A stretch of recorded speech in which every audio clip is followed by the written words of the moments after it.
You're listening to 17 Carat K-Pop, the podcast that's a little bit of everything with a K-pop twist. From pop culture critiques to the history of K-pop to interviews with people in the K-pop industry and K-pop artists themselves, to concert and album reviews, to a deep dive into the discographies of different K-pop artists, to K-pop news updates, to stories about the music industry more broadly. This show tries to cover everything about K-pop and K-pop as it applies to the larger music and concert scenes. Visit 17caratkpop.weebly.com for more information about the show. That's 17caratkpop.weebly.com. Hello everybody and welcome back to 17 Carat K-Pop. Today I am recapping my favorite things and least favorite things about Digital KCON, K-Contact, which took place last week. I'll start with my 6 yays and 6 nays, and then move on to 17 random thoughts I had while watching the show. 17 things that I just want to share, 17 things that are just noteworthy ideas, comments, questions I had during the show, just kind of my inner monologue. But first, a few quick PSAs. First of all, I have 2 new interviews that just dropped. My conversation with songwriter Andy Love is now live wherever you subscribe to the podcast, and my interview with Yumin, who is about to debut April 8th, is now on the 17 Carat K-Pop website. If you go to the interviews tab, it is at the very top of the page. I got to talk to her about her days on Captain and how she wants to stand out as a YouTuber and a solo artist now. Very excited for her official debut. Hopefully I can help hype it up with that article. So make sure you check out those interviews. Another thing I want to clarify is that I want to be honest about what I loved and didn't love about K-Contact. Please keep in mind that I'm just being a critic of the show and I want to really critique it, because if I just praised it all, then what would be the point of reviewing it? I want to make an authentic review. So this is all just my review of the show. And if you're a longtime listener, you know I have immense appreciation and respect for K-pop, K-pop performers, and KCON in general for doing this. This was something unprecedented for them to take on. I'm sure it was a huge undertaking to turn KCON virtual, let alone do it 3 times now. That being said, I do want to still objectively review a performance, because that's what I do. So at the end of the day, please calm down. It's not that serious. Let's get to my recap with the yays and nays. Yay number 1 for me is the new meet and greet space. This time it was super big and roomy and just pretty colors, just aesthetically on point. With all due respect to Gi-Kwon, he was not personally a charismatic host in my opinion. I miss Eric Nam hosting, so that's probably why I was probably cynical towards this new host, but he didn't really do much for me hosting-wise. He just sort of read the lines and went through the motions and didn't really... it felt stiff to me. Like, are you having fun? He didn't really pal around with the guests in the same way that Eric Nam would, and just... I feel like I wanted to see more enthusiasm from him as a host for the meet and greet segments. Yay number 2 has to be the fan zones, which was the event where fans would send in pictures of the room designs decked out in merch for their favorite, and then the favorite artist would get to actually vote on one of the 4 top contenders, and the winner of the room competition would get then an immediate video call with them to congratulate them and just have that special moment to show off their bedroom full of merch. That was a really cool look into fans' lives, I think, and it really was a nice way to make sure that the people who got those special dream come true experiences were true diehard fans. My nay number 2 has to be the Let's Zoom game and some of the other games, because things are so different when you're at KCON in person, and any goofy game they want to play is fine by me. I'm thrilled to be there. The adrenaline is going, the dopamine is going. I am just on such a natural high. I'm down for watching them do anything. Or nothing. They could sit there and do nothing and I would be like, nice job, 10 out of 10. With that environment creating the feeling and the mood being absent, and I'm just watching on a computer screen, that doesn't translate. So now some of the games just feel a bit boring to watch and just a waste of time. When it goes virtual, I would prefer they focus more on performances to watch, as opposed to watching the games and the more live interactive content that is a hallmark of in-person KCON. Hopefully that makes sense. It just, to me, it was not It was way too long, and especially during the concert segments. The live performance aspect of K-pop I just love so much that I didn't like how much time was spent on this stuff instead. It just felt so drawn out sometimes, and they could have gotten to a lot more songs if they didn't draw it out like that. My yay number 3, though, goes to the fact there were a lot of chances for fan engagement, which I really appreciate. There were fan compilation videos playing during performances, real-time YouTube reactions and comments responded to in real time. The video calls, of course. It was a good way to get as many fans involved as possible. But my nay number 3 goes to the real-time poll. That felt so contrived to me because I really don't think Weed shows what they did. I'm pretty sure it was all pre-planned and pre-scripted because I would see so many more B's than A's, and then all of a sudden the host would say, "Looks like there are more A's." Either make the votes count or don't have a voting segment of the show. My yay number 4 goes to one of my favorite things about KCON is getting to see the remixes and covers of each other's songs, and they delivered once again. The rock version of Mamamoo's Go Go Baby, the 5th season rock-esque version from Oh My Girl, The Boys covering Danger by Taemin. Oh my gosh, what a moment for me, one of my favorite K-pop songs ever. That was all really great, but my nay number 4 goes to other aspects of the set list. First of all, Jessie didn't sing Gucci, which is her best song. There are other instances like that where just my personal favorite was not what they sang. Jin Hyuk did not sing I Like That, which is his best song. And spoiler alert, the reason why I didn't pick ATEEZ when I picked my top 5 favorite performances, while they were in that 3D sound room or whatever it was called, that was such a cool opportunity to sing a live version of Promise. And they sang Promise, but it wasn't really live. There was just too much backing vocal for my liking that overpowered it. I really wanted to hear raw vocals more than I did, because I know ATEEZ has it in them. My yay number 5 goes to the fashion. It was everything. I don't know who made so much leather the dress code, but I love it. AB6 looked great too, with the white and blue denim looks, and cool ear chain jewelry. Solar from Mamamoo looked so good with her new haircut, short black hair, and the red lipstick with the black dress. And, as I'm going to talk about more later in this episode, I always love seeing TXT in their cute, preppy sweater vest outfits, that youthful look. My nay number 5 goes to the timing of the food segments. When all of the K-pop artists were offered a food from the city of the day, that comes from the city of the day, at the end of their meet and greet session. But then they had the up-close, high-touch thing with the camera. So whose idea was it to bring out the food for them to start eating, give them a few minutes to start, and then have them all look up and go down the line with the high touch? Why not just serve them after that, and why on camera? It was just such weird and awkward timing to me. So my yays were the new meet and greet space, lots of chances to interact with fans, some parts of the set list, remixes, covers, etc., fashion, and lastly, the grand finale. It's no Hope by SM Town, of course, but it was still a fun moment where everyone came together to sing an iconic old school song, Big Bang's Sunset Glow. My nays, Iga Kwan not being the most dynamic host, the Let's Zoom game and others that felt really drawn out and long, the real-time polling that was pretty much ignored, some parts of the set list, some aspects of it, the food segment, lastly, the breaking lives that they had all the time, because I've got other stuff to do every day, so I don't have time for randomly dropping everything and checking out every live stream like I wanted to, so I would have much rather just planned for those. So those are my 6 nays and 6 yays. Now let's get to those 17 random thoughts I had while watching the show. We absolutely need some sort of collaboration between Dami from Dreamcatcher and Lisa from Blackpink. It could be dancing, rapping, singing, a mix, whatever they want to do. We need some sort of video, cover video, original video. Their confidence, their fierce energy, we just need so much more of that. And so anything Dami meets Lisa needs to happen someday. Number 2, Woods really shines as a soloist. As a band member, he of course stood out to me then as well, but this is just next level. When he sang Trigger live, that was a big moment for me. I feel like I became a much more passionate fan of his after that performance. He just has a really unique voice, a really unique sense of style, just a really unique stage persona, and I just want to see more original solo Woods content.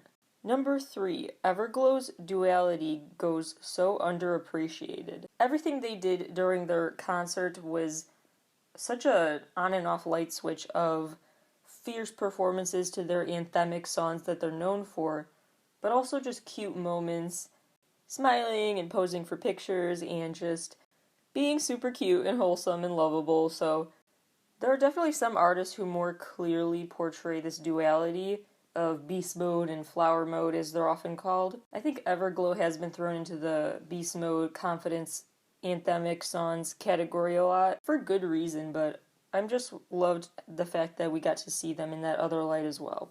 Number 4, seeing rookie groups get overwhelmed with tears of joy will never get old. Not just in K-pop, but in any show, X Factor, American Idol, that kind of stuff. Seeing a musician have this dream come true moment, just so fun to watch and so emotional. I remember in the first round of Digital KCON last summer, when the members of Gravity got to sing a duet with KCON for Monsta X, their senior in the company, they were so overwhelmed positively, and it was just so sweet to watch them have that moment, that ultimate fan's dream moment.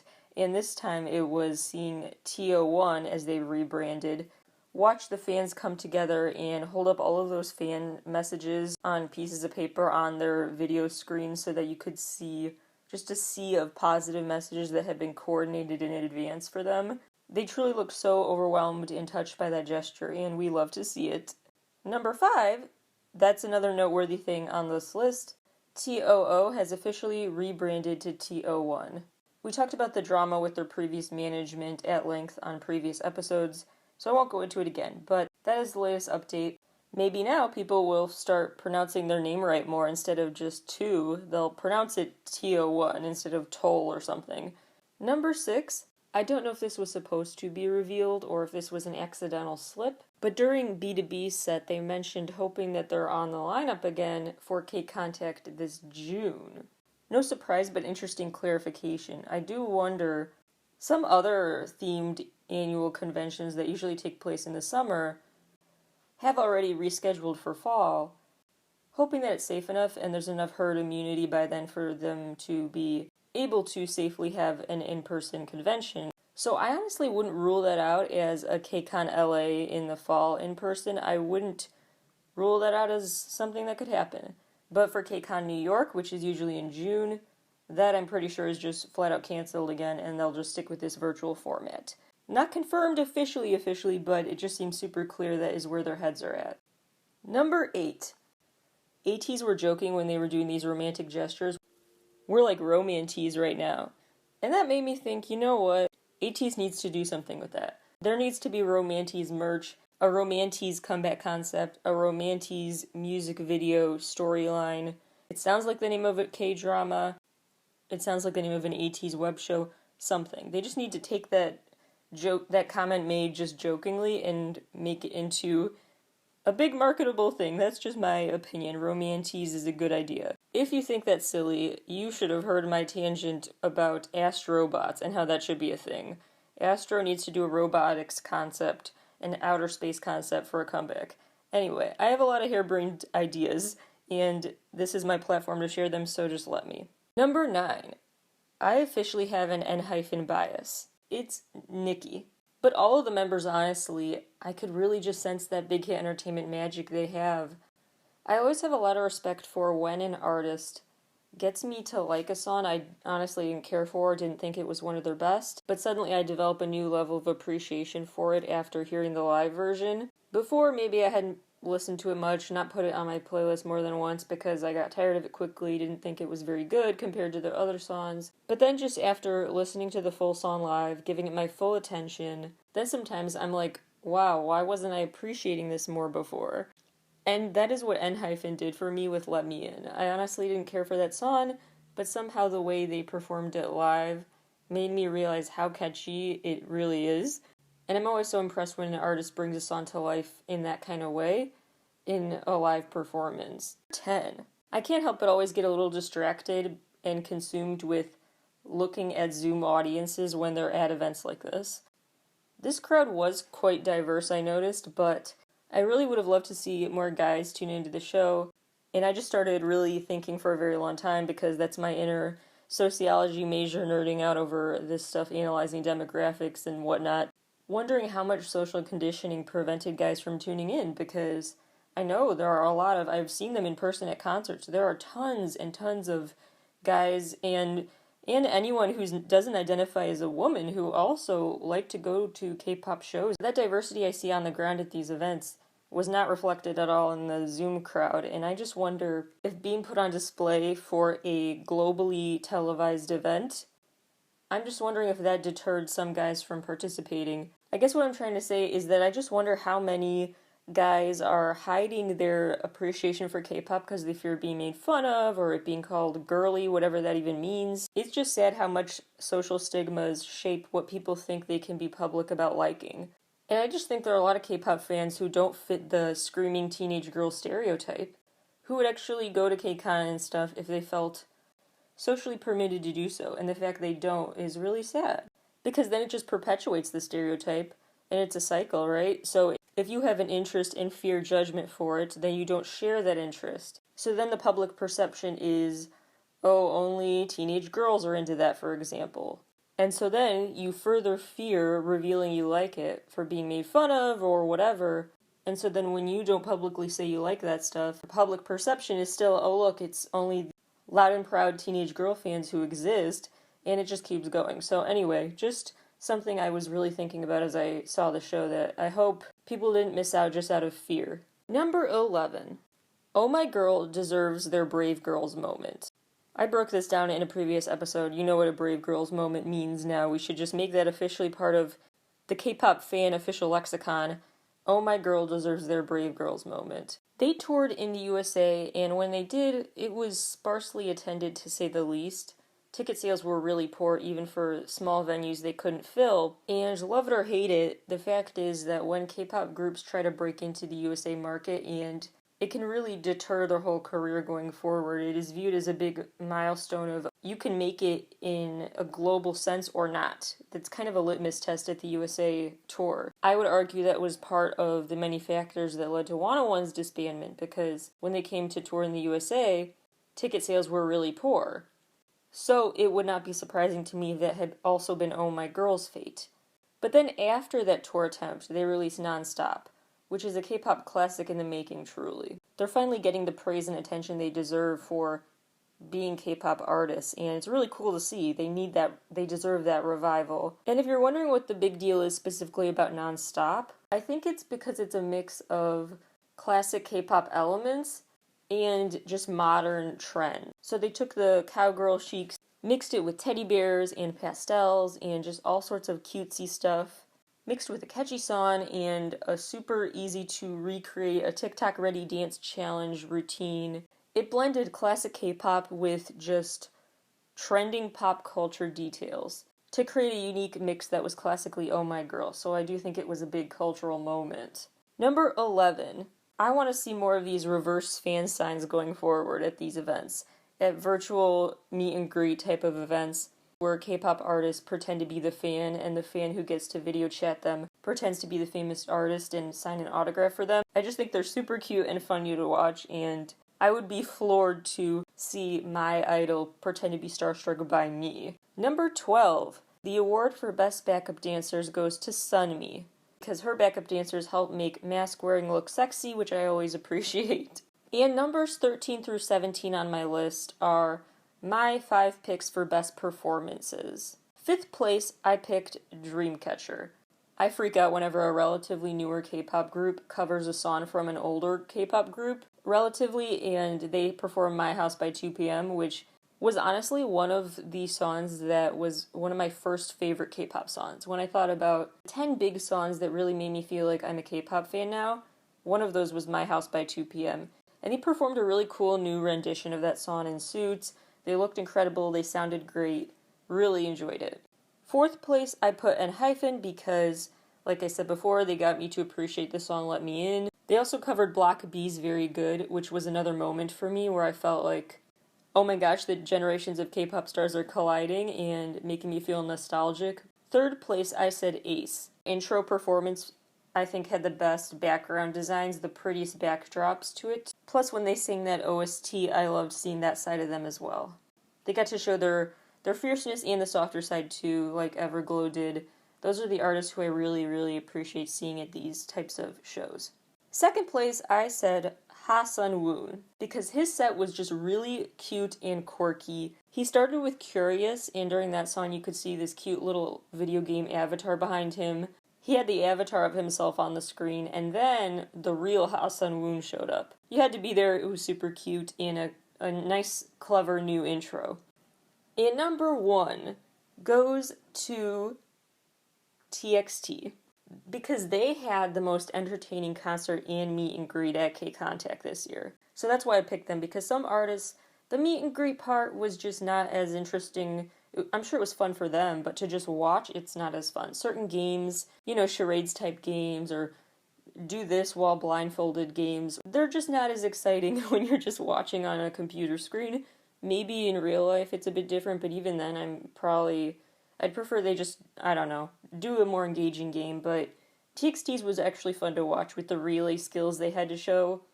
That was actually really fun to watch. And then, of course, their performances are never boring because they have that magical energy. They really do. It's like magic turned into a music and dance. This jovial, magical energy that comes from their performances. Shameless plug, check out my TXT dedicated episodes of the show to understand what I mean when I talk about that. And then, of course, the cute little preppy school uniform outfits they wore for their meet and greet. That youthful energy, that inner child they allow fans to tap into that I really appreciate. Also glad that this time what was different is that Mamamoo came as a foursome. Hwasa was back with them after an injury when they performed at the first K-Contacts. Them as a foursome we love to see, especially after they're not a foursome temporarily. I loved again how there were fans that called in from all over the world. I actually did keep tabs, and the people who got the one-on-one video call experiences came from different parts of the world in roughly equal amounts. And I really appreciated that. I also appreciated bringing back the real-time translations that were actually, I think, faster and clearer than they have been in the past. I did not like that the custom sneaker giveaways were gone, but of course other signed prizes were available, but that's something I would have loved to see again. I am torn about if I like the fan cheers. This time that was another difference where there was an audience cheer you could hear, a canned cheer, people weren't really there in person. At times it actually made, I think, the show feel better and more realistic, but at other times it felt a bit too much. Like, okay, we get it, we're gonna pretend we're here in person right now. And it was a little distracting sometimes when they would zoom out from the stage to see all of the computerized fake crowd of light sticks and whatnot. So some of the fake crowd imagery was just a bit too frequent to be the escape I think they wanted it to be. Some of it was just distracting. Another downside this time was that IZ*ONE wasn't there, and they were really sweet and had one of the cutest fan interactions last time when they were there. Really just disappointed to see that IZ*ONE is not back. It would have been a cool send-off for them. Last downside I want to point out is that there was no theme of hope for the day. The themes were different parts of the world, Tokyo, Bangkok, Paris, and LA. And so instead of making a theme about an adjective, there was not a day dedicated to hope this time. I'll take that very personally. All in all, a worthwhile watch though, and really just solidified for me how much I miss in-person K-pop fan events. Really, really excited for the day when those come back. Thank you all for hearing my thoughts. Feel free to share your own with the show on social media, and we'll see. Hopefully we can manifest some really good, exciting acts for the June K-Contact lineup. Maybe 17 will be there. I would lose it. Last thing before I go is a new action item for you. Please watch the documentary Disclosure or similar ones, hopefully both. It's on Netflix now, and it talks about transgender representation in Hollywood over the years and how that has shaped public perceptions, stigmatization of transgender people, things like that. Please watch it with an open mind and stay informed about what is happening to, especially if you are a cisgender person like myself, what is happening to the transgender community, because lately there have been so many bills passed that are fueled by misinformation and hate that would just stop some kids from getting to play on the sports team where they feel most comfortable. And some people think, well, there is a biological advantage biological males have, and so they shouldn't get to play on sports teams the way that conforms to their gender because that might be unfair. There actually is not research to support that. I could go on and on. There are a bunch of other stereotypes that have been debunked, so please read into it and be assured that what is more harmful than any possible advantage or disadvantage of letting a kid play sports is nothing compared to the harm that it causes when they can't just do what makes them have fun and feel a sense of joy and passion. So please just let kids play. Lots more for the show to come this week, so keep tuning in. Thanks for listening today, and I will talk to you all very soon.